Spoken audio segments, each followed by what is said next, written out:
سرکار بغداد حضور غوث پاک رحمۃ اللہ علیہ فرماتے ہیں کہ جب میں علم دین حاصل کرنے کے لیے جیلان سے بغداد قافلے کے ہمراہ روانہ ہوا اور جب ہمدان سے آگے پہنچے تو 60 ڈاکو قافلے پر ٹوٹ پڑے اور سارا قافلہ لوٹ لیا، لیکن کسی نے مجھ سے تعرض نہ کیا۔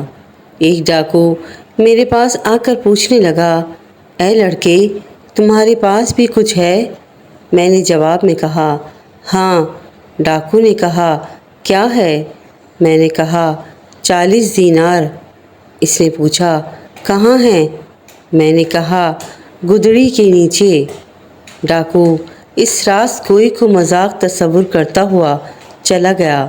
اس کے بعد دوسرا ڈاکو آیا اور اس نے بھی اسی طرح کے سوالات کیے اور میں نے بھی یہی جوابات اس کو بھی دیے اور وہ بھی اسی طرح مذاق سمجھتے ہوئے چلتا بنا۔ جب سب ڈاکو اپنے سردار کے پاس جمع ہوئے تو انہوں نے اپنے سردار کو میرے بارے میں بتایا تو مجھے وہاں بلا لیا گیا۔ وہ مال کی تقسیم کرنے میں مصروف تھے۔ ڈاکوؤں کا سردار مجھ سے مخاطب ہوا، تمہارے پاس کیا ہے؟ میں نے کہا، 40 دینار ہیں۔ ڈاکوؤں کے سردار نے ڈاکوؤں کو حکم دیتے ہوئے کہا، اس کی تلاشی لو۔ تلاشی لینے پر جب سچائی کا اظہار ہوا تو اس نے تعجب سے سوال کیا کہ تمہیں سچ بولنے پر کس چیز نے آمادہ کیا؟ میں نے کہا، والدہ ماجدہ کی نصیحت نے۔ سردار بولا، وہ نصیحت کیا ہے؟ میں نے کہا، میری والدہ محترمہ نے مجھے ہمیشہ سچ بولنے کی تلقین فرمائی تھی اور میں نے ان سے وعدہ کیا تھا کہ سچ بولوں گا۔ تو ڈاکوؤں کا سردار رو کر کہنے لگا، یہ بچہ اپنی ماں سے کیے ہوئے وعدے سے منحرف نہیں ہوا اور میں نے ساری عمر اپنے رب عز و جل سے وعدہ کیے ہوئے وعدہ کے خلاف گزار دی۔ اسی وقت وہ ان 60 ڈاکوؤں سمیت میرے ہاتھ پر تائب ہوا اور قافلے کا لوٹا ہوا مال واپس کر دیا۔ سبحان اللہ! نگاہ ولی میں یہ تاثیر دیکھی، نگاہ ولی میں یہ تاثیر دیکھی، بدلتی ہزاروں کی تقدیر دیکھی۔ سبحان اللہ، سبحان اللہ، سبحان اللہ۔ حضور غوث پاک رحمۃ اللہ علیہ کی ایک اور کرامت کہ سیدنا غوث اعظم رحمۃ اللہ علیہ مدینہ منورہ سے حاضری دے کر ننگے پاؤں بغداد شریف کی طرف آ رہے تھے کہ راستے میں ایک چور کھڑا کسی مسافر کا انتظار کر رہا تھا کہ اس کو لوٹ لے۔ آپ رحمۃ اللہ علیہ جب اس کے قریب پہنچے تو پوچھا، تم کون ہو؟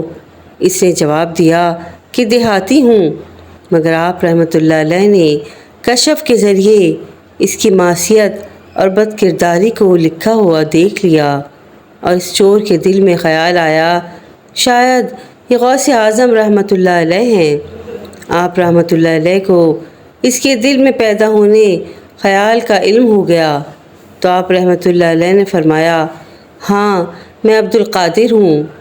تو وہ چور سنتے ہی فوراً آپ رحمۃ اللہ علیہ کے مبارک قدموں پر گر پڑا اور اس کی زبان پر یا سیدی عبد القادر شیئا للہ، یعنی اے میرے سردار عبد القادر، میرے حال پر رحم فرمائیے، جاری ہو گیا۔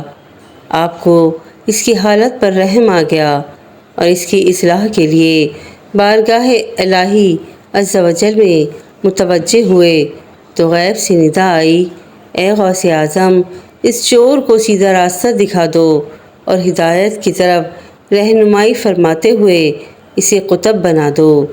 چنانچہ آپ کی نگاہ فیض رساں سے وہ قطبیت کے درجے پر فائز ہو گیا۔ سبحان اللہ! حضور سیدنا غوث اعظم رحمۃ اللہ علیہ قصیدہ غوثیہ شریف میں فرماتے ہیں کہ بلاد اللہ ملکی تحت حکمی، یعنی اللہ عز و جل کے تمام شہر میرے تحت تصرف اور زیر حکومت ہیں۔ بلاد اللہ ملکی تحت حکمی سے ہوا ظاہر کہ عالم میں ہر ایک شے پر ہے قبضہ غوث اعظم کا۔ سبحان اللہ! حضور غوث پاک رحمۃ اللہ علیہ کی کیا ہی شان، کیا ہی کرامات ہیں۔ حضرت عبد المالک زیال رحمۃ اللہ علیہ بیان کرتے ہیں کہ میں ایک رات حضور پرنور غوث پاک رحمۃ اللہ علیہ کے مدرسے میں کھڑا تھا۔ آپ رحمۃ اللہ علیہ اندر سے ایک عصا دست اقدس میں لیے ہوئے تشریف فرما ہوئے۔ میرے دل میں خیال آیا کہ کاش حضور اپنے اس عصا سے کوئی کرامت دکھلائیں۔ ادھر میرے دل میں یہ خیال گزرا اور ادھر حضور نے عصا کو زمین پر گاڑ دیا تو وہ عصا مثل چراغ کے روشن ہو گیا اور بہت دیر تک روشن رہا۔ پھر حضور پر نور نے اسے اکھیڑ لیا تو وہ عصا جیسا تھا ویسا ہی ہو گیا۔ اس کے بعد حضور غوث پاک نے فرمایا، بس اے زیال، تم یہی چاہتے تھے؟ سبحان اللہ، سبحان اللہ، سبحان اللہ، کیا خوبصورت بات، کیا خوبصورت کرامت ہے حضور غوث پاک رحمۃ اللہ علیہ کی، قربان چاہیے۔ رہائی مل گئی اس کو عذاب قبر و محشر پر، رہائی مل گئی اس کو عذاب قبر و محشر پر، یہاں پر مل گیا جس کو وسیلہ غوث اعظم کا۔ حضور غوث پاک رحمۃ اللہ علیہ کی ایک اور کرامت یہ ہے کہ حضرت سیدنا شیخ عبد القادر جیلانی رحمۃ اللہ علیہ ایک دن منبر پر بیٹھے بیان فرما رہے تھے کہ بارش شروع ہو گئی تو آپ رحمۃ اللہ علیہ نے فرمایا، میں تو جمع کرتا ہوں اور اے بادل تو متفرق کر دیتا ہے۔ تو بادل مجلس سے ہٹ گیا اور مجلس سے باہر برسنے لگا۔ راوی کہتے ہیں کہ اللہ عز و جل کی قسم، شیخ عبد القادر جیلانی رحمۃ اللہ علیہ کا کلام ابھی پورا بھی نہیں ہوا تھا کہ بارش ہم سے بند ہو گئی اور ہم سے دائیں بائیں برستی تھی اور ہم پر نہیں برستی تھی۔ سبحان اللہ، کیا کرامت ہے حضور غوث پاک رحمۃ اللہ علیہ کی۔ مریدوں کو خطرہ نہیں بحر غم سے، مریدوں کو خطرہ نہیں بحر غم سے، کہ بیڑے کے ہیں نا خدا یا غوث اعظم۔ شیخ عبداللہ جبانی رحمۃ اللہ علیہ بیان کرتے ہیں کہ ایک مرتبہ حضور غوث پاک رحمۃ اللہ علیہ نے مجھ سے ارشاد فرمایا کہ میرے نزدیک بھوکوں کو کھانا کھلانا اور حسن اخلاق کامل زیادہ فضیلت والے اعمال ہیں۔ پھر ارشاد فرمایا، میرے ہاتھ میں پیسہ نہیں ٹھہرتا، اگر صبح کو میرے پاس 1000 دینار آئیں تو شام تک ان میں سے ایک پیسہ بھی نہ بچے کہ غریبوں اور محتاجوں میں تقسیم کر دوں اور بھوکے لوگوں کو کھانا کھلا دوں۔ سبحان اللہ، ان کے در سے کوئی خالی جائے ہو سکتا نہیں، ان کے در سے کوئی خالی جائے ہو سکتا نہیں، ان کے دروازے کھلے ہیں ہر گدا کے واسطے۔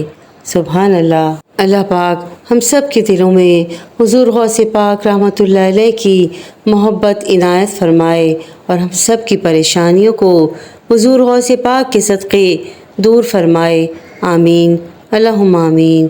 ویڈیو پسند آئی ہو تو پلیز میرے چینل کو لائک اینڈ سبسکرائب ضرور کیجیے گا اور شیئر بھی ضرور کیجیے گا تاکہ کسی کا بھلا ہو جائے، تاکہ کوئی اس ویڈیو سے کچھ نصیحت حاصل کرے، کچھ معلومات ہو۔